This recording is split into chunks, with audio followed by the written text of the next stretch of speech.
Good morning, class. Welcome back to this channel. Myself C A Raunak Agrawal और हम पढ़ रहे हैं कंज्यूमर प्रोटेक्शन, जो कि चैप्टर है 12th कॉमर्स सीबीएसई बच्चे के लिए। और आज है इसका पार्ट 2। पार्ट 1 में हम देखें कि कंज्यूमर प्रोटेक्शन क्या होता है और कंज्यूमर प्रोटेक्शन एक्ट क्या होता है, कंज्यूमर प्रोटेक्शन किस टाइप से किया जाता है, शॉपकीपर कैसे होते हैं, ये सारा कुछ अपन देखे थे। इसके साथ अपन देखे थे कि कंज्यूमर को प्रोटेक्ट करना इतना ज़रूरी क्यों है, ये एक्ट क्यों आया। और अपन ये भी सीखे थे कि कंज्यूमर को प्रोटेक्ट किस टाइप से किया जाता है, जागो ग्राहक जागो क्या है, उसका ऐड भी देखे थे।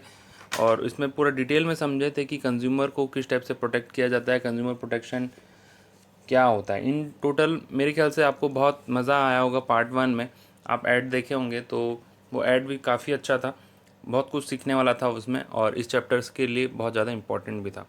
तो मैं रिक्वेस्ट करता हूँ उन व्यूअर से जो कि सीधा पार्ट 2 ओपन किए हैं, पार्ट 1 आप एक बार देख लीजिए, ज़्यादा लंबा वीडियो नहीं है, वो देख लेंगे तो आपको एक बेस मिल जाएगा। उसके बाद आप पार्ट 2 शुरू करेंगे। वैसे चैप्टर 12 के बारे में अगर मैं बोलूँ तो chapter 12 consumer protection is a cute chapter. Cute इसलिए बोल रहा हूँ कि एक तो छोटा है और इसका मार्क कवरेज बहुत ज़्यादा है। ठीक है, छोटा सा चैप्टर, 4-5 पेज का चैप्टर है, 4-5 तो इसके टॉपिक हैं, और कवरेज इसका मार्क का देखेंगे तो 5 to 6 मार्क का श्योर शॉर्ट गारंटीड कवरेज है इसका, है ना। तो इसीलिए बहुत इंटरेस्टिंग भी है, सीखने के लिए भी बहुत चीज़ मिलता है रियल लाइफ में, और एग्ज़ाम पॉइंट ऑफ व्यू से भी इम्पोर्टेंट है। तो मतलब मज़ा आता है कुल मिलाकर के चैप्टर को, मज़ा आता है पढ़ने के लिए, और प्रैक्टिकली अपन कुछ सीखते हैं और प्रैक्टिकली काम भी आता है इसमें। ठीक है, तो कंज्यूमर प्रोटेक्शन काफ़ी इंपॉर्टेंट चैप्टर है आपके लिए, मेरे ख्याल से आपको बहुत अच्छे से पढ़ना चाहिए, है ना। तो अपन आज डिस्कस करेंगे एकदम छोटा सा टॉपिक, बहुत क्यूट सा टॉपिक, क्यूट सा चैप्टर का क्यूट सा टॉपिक, जिसका नाम है importance of consumer protection for consumer point of view. मतलब देखो, कंज्यूमर प्रोटेक्शन क्यों इम्पोर्टेंट है ये तो मैं अब बताया था आपको, लेकिन कंज्यूमर प्रोटेक्शन कंज्यूमर को यानी कि कस्टमर को, ठीक है, कस्टमर को कैसे फ़ायदा दिलाएगा। कंज्यूमर पॉइंट ऑफ व्यू यानी कि कस्टमर को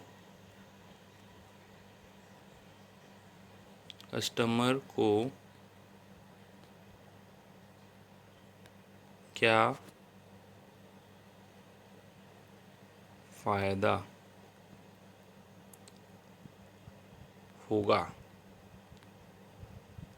कंज्यूमर यानी कि कस्टमर को क्या फ़ायदा होगा, किससे फ़ायदा होगा भाई, कंज्यूमर प्रोटेक्शन एक्ट से। ये जो एक्ट, ये जो कानून बनाया गया, उससे क्या फ़ायदा होगा, कंज्यूमर प्रोटेक्शन से क्या फ़ायदा होगा, और कंज्यूमर प्रोटेक्शन का एक्ट से क्या लाभ होगा। ठीक है, और ये इतना इम्पॉर्टेंट क्यों है कंज्यूमर के लिए। 3 ही पॉइंट है, बहुत सिंपल एकदम है, लेकिन कॉन्सेप्चुअल है, समझाते हैं। अब देखिए इसको। The first point is consumer ignorance. Consumer ignorance मतलब कंज्यूमर जो हैं, एक मिनट में थोड़ा सिस्टम स्क्रीन बड़ा कर लो, ओके। तो कंज्यूमर जो हैं उनको कुछ पता नहीं है। इग्नोरेंस मतलब, इग्नोरेंस यानी कि कंज्यूमर जो हैं उनको कुछ पता नहीं है। कंज्यूमर को ये तक नहीं पता कि ऐसा कोई एक्ट भी है, या फिर इस टाइप से फ़ायदे मिल सकते हैं। ठीक है, इस टाइप से फ़ायदे मिल सकते हैं। कंज्यूमर प्रोटेक्शन एक्ट है, उनका राइट्स के बारे में उनको नहीं पता। उनका राइट्स आगे चल के अपन पढ़ेंगे कि कंज्यूमर का राइट क्या होता है, ड्यूटी क्या होता है, वो सारा। रेमेडीज़ के बारे में नहीं पता, यानी कि जैसे कि अब रेमेडी मतलब जो उससे फ़ायदा मिलेगा।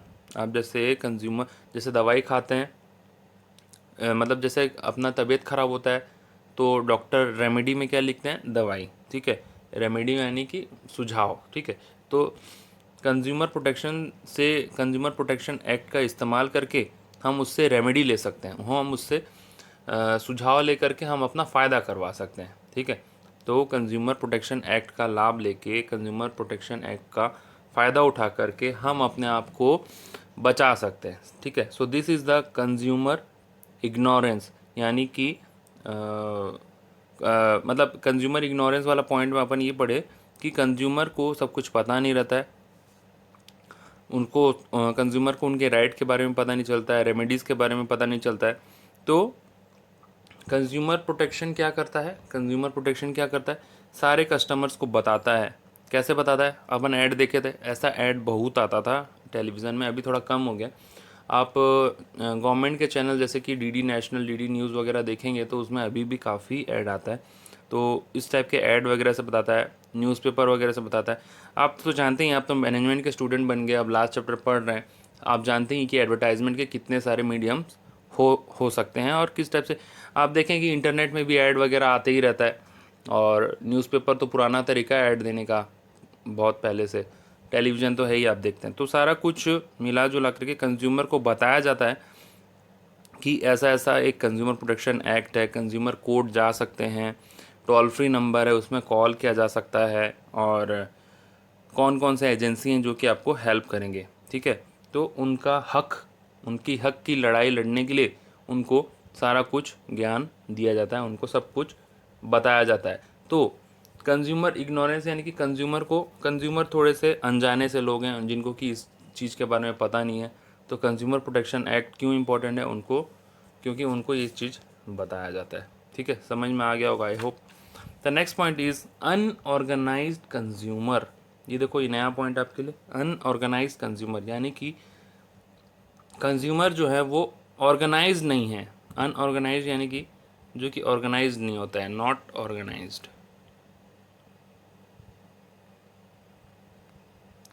सपोज मान लीजिए आपका बुक सेल्फ है, आई होप आपका बुक सेल्फ एक होगा ज़रूर, पढ़ने वाले बच्चे हैं आप लोग क्लास 12th में। और मान लीजिए आपके घर में रूम्स भी हैं अलग अलग, और एक रूम में एक बुक रखा हुआ है, दूसरे रूम में कुछ बुक कॉपी रखी हुई है, किचन में कुछ रखा हुआ है, स्टोर रूम में रखा हुआ है, ड्राइंग रूम में रखा हुआ है। ठीक है, तो इधर उधर करके आप सब मैश करके रखे हुए हैं बुक को। सपोज़ मान लीजिए मैं आपसे पूछा कि मुझे आपका अकाउंट्स का नोटबुक चाहिए। इन दैट केस आप पहले एक एक रूम में देखेंगे, उसके बाद ड्राइंग रूम में देखेंगे, किचन में देखेंगे, नेक्स्ट रूम में देखेंगे, ऐसा करके पूरा आपको पूरा घर सर्च करना पड़ेगा। Why? Because your books and notebooks are not at all organise. क्या आप समझ रहे हैं ऑर्गेनाइज का मतलब? ठीक है, उसी तरीके से अगर कंज्यूमर अनऑर्गेनाइज रहेंगे, कंज्यूमर बिखरे हुए रहेंगे, ठीक है, तो उनको उनको कंप्लेन करना मुश्किल रहेगा। ठीक है, वो किसको कंप्लेन करेंगे? कंज्यूमर प्रोटेक्शन का फ़ायदा लेके कंज्यूमर कोर्ट में कंप्लेन करेंगे। ठीक है, तो इसीलिए कंज्यूमर प्रोटेक्शन एक्ट क्या करता है, देखो ये फ़ोटो को देखो, यहाँ पे इमेज को, कंज्यूमर प्रोटेक्शन का फ़ायदा दिलवाने के लिए सारे कंज्यूमर को एक अम्ब्रेला में ले आता है। एक अम्ब्रेला यानी कि एक छाते में ले आता है, ऐसा नहीं है, ये बोलने का एक तरीका है। वन अम्ब्रेला मतलब सबको एक ही जगह ले आता है। कैसे ले आता है? कंज्यूमर ऑर्गेनाइजेशंस बनते हैं, कंज्यूमर ऑर्गेनाइजेशंस बनते हैं। अब आप बोलेंगे कि ये क्या है कंज्यूमर ऑर्गेनाइजेशन? मतलब ऐसे ऑर्गेनाइजेशन जो कंज्यूमर का हक के लिए लड़ते हैं। ठीक है, तो आप बोलेंगे कि इनको क्या फ़ायदा होता है, कंज्यूमर का हक के लिए लड़ते हैं? कंज्यूमर ऑर्गेनाइजेशन ऐसे ऑर्गेनाइजेशन होते हैं, ये नॉन प्रॉफिट ऑर्गेनाइजेशन होते हैं। ठीक है, आप अकाउंट्स में एनपीओ का चैप्टर पढ़े थे, non profit organisation. So it's a type of non profit organisation, और इनका काम ही होता है कि कंज्यूमर का हक के लिए लड़ाई लड़ना। अगर कोई कंज्यूमर इनके पास आया है तो उसको ले करके कंज्यूमर कोर्ट तक जाना। ठीक है, अब आप में से कई लोग कंफ्यूज हो गए होंगे कि कंज्यूमर प्रोटेक्शन मतलब कंज्यूमर कोर्ट क्या है, कंज्यूमर क्या है, मतलब बताता हूँ। देखो, ये कंज्यूमर, ठीक है, और ये है, जस्ट मोमेंट,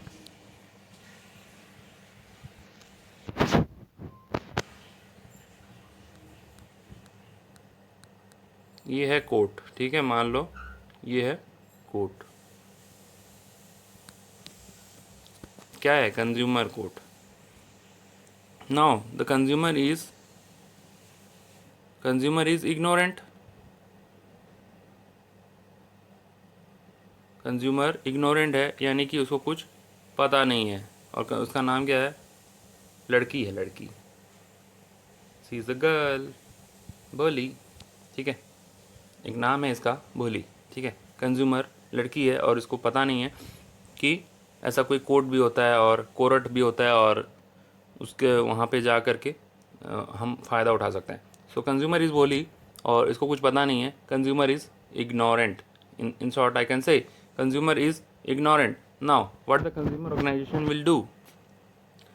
देखो ऐड वगैरह आता है टीवी में और ऐसे कंज्यूमर ऑर्गेनाइजेशन गांव-गांव में होते हैं। तो ये लोग क्या बोलेंगे इसको, अगर इनको कंज्यूमर ऑर्गेनाइजेशन को पता चल गया तो ये लोग खुद बुला लेंगे इसको। अदरवाइज़ इसको थोड़ा मोड़ा भी नॉलेज है तो ये कंज्यूमर ऑर्गेनाइजेशन के पास जाएगी, ठीक है, ये जाएगी इधर। तो कंज्यूमर ऑर्गेनाइजेशन इसको, इसके जैसे और भी भोले कस्टमर होंगे जिनको कि कुछ नुकसान हुआ रहेगा, ठीक है। तो इसके जैसे और भी कंज्यूमर होंगे जिनको कि नुकसान हुआ रहेगा। सपोज मान लो ऐसे भोले लोग को मिला करके ये हो गई है, ये सारे इतने भोली लोग इकट्ठा हो गए, भोली टाइप के लोग, ठीक है। तो भोली मतलब क्या है, ये कंज्यूमर का नाम है, ठीक है, इसको कुछ पता नहीं है इसलिए भोली है। तो इस टाइप के लोग इकट्ठा हो गए और इनको इकट्ठा कौन किया, कंज्यूमर ऑर्गेनाइजेशन। अब फिर कंज्यूमर ऑर्गेनाइजेशन का काम क्या है, now this group of people will go to court, ठीक है, ये लोग कोर्ट जाएंगे और अपना फैसला करवाएंगे और अपने हक की लड़ाई लड़ेंगे और फिर इनको इनका निवारण किया जाएगा। कोर्ट इनको ऑर्डर देगा, ऑर्डर करके। समझ में आ रहा है आपको? अभी आपको चीज़ क्लियर हुआ होगा कि कंज्यूमर ऑर्गेनाइजेशन कौन है, कोर्ट कौन है और कंज्यूमर प्रोटेक्शन क्या होता है, ठीक है। कंज्यूमर प्रोटेक्शन एक ताकत है जो कि किसको दिया जाता है, भोली जैसे कस्टमर को। मान लो भोली ने सामान खरीदा भोलू से, ठीक है, ठीक है, दुकानदार का नाम था भोलू, शॉपकीपर का नाम क्या है, भोलू, ये रहा, ठीक है। भोली ने क्या खरीदा उससे, शॉपकीपर से, ये देखो, एक मिनट, ये भोलू भाई साहब, नाम ही भोलू है इनका, ऐसे एकदम चीटर हैं, ठीक है। तो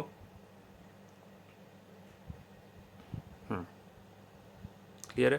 तो भोली ने सामान खरीदा भोलू से,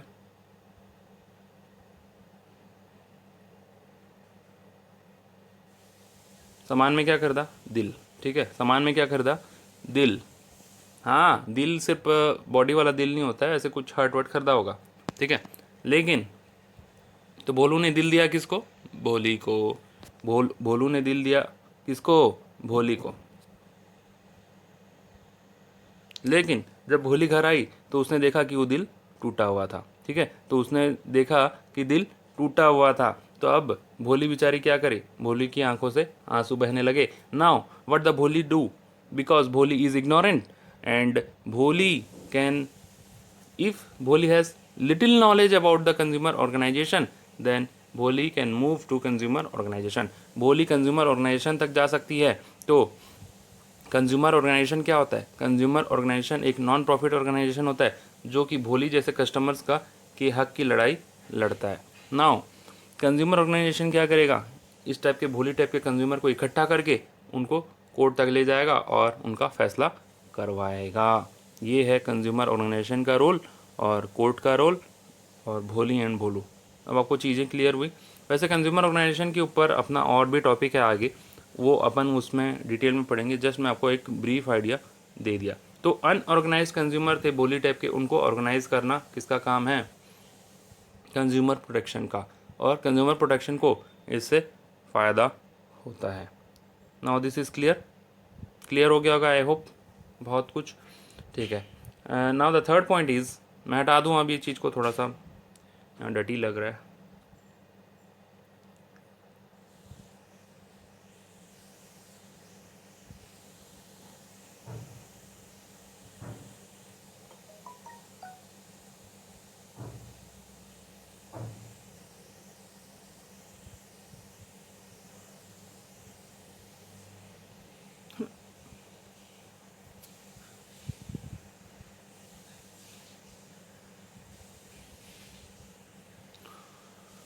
So I hope second point is clear now.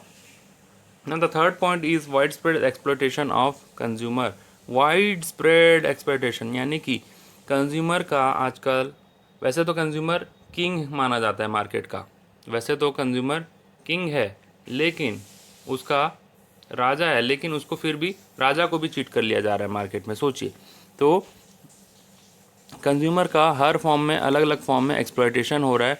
और बिजनेसमैन जो है, ये देखो भोलू भाई साहब को यहाँ पे हंसते हुए, कंज्यूमर को हंसते हुए ठग लेते हैं, उनका फ़ायदा उठा लेते हैं, उनको चीट कर लेते हैं, एक्सप्लॉयट कर लेते हैं, उस टाइप के शॉपकीपर्स हैं। और तो कंज्यूमर प्रोटेक्शन क्या करता है, प्रोवाइड करता है सेफ गार्ड टू कंज्यूमर। ठीक है, तो कंज्यूमर प्रोटेक्शन क्या करता है, कंज्यूमर को सेफ्टी प्रोवाइड करता है। So this was the importance of consumer protection to consumer. First point is consumer ignorance, that means consumer घर पे बैठा है, उसको कुछ पता नहीं है, उसको दुनियादारी कुछ पता नहीं है कि इस टाइप का एक्ट होता है ऐसा करके। तो कंज्यूमर प्रोटेक्शन क्या करता है, उनको जानकारी देता है, अलग अलग मीडियम से एडवर्टाइजमेंट वगैरह करा के, और रेडिएशनल एजेंसीज़ के बारे में बताता है, उनको हक के बारे में बताता है उनको, और उनको रेमेडी प्रोवाइड करता है। Second is unorganise consumer.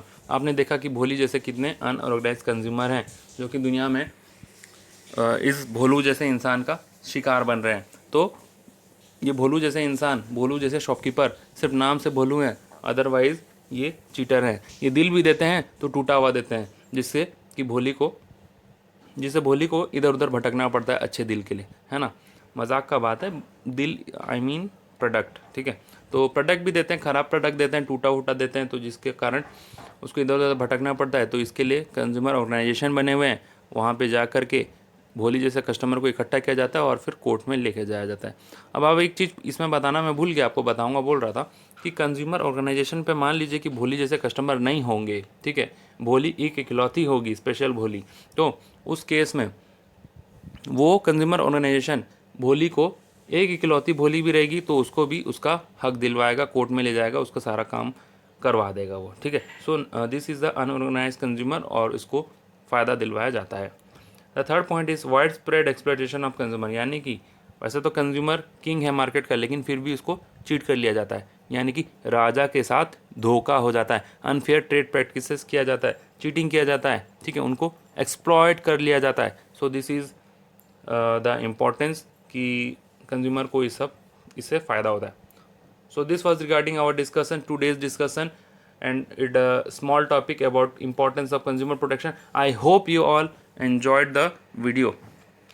Thank you for watching this video. If you really like this video, don't forget to press the like button. Thank you very much. Have a good day. Bye bye.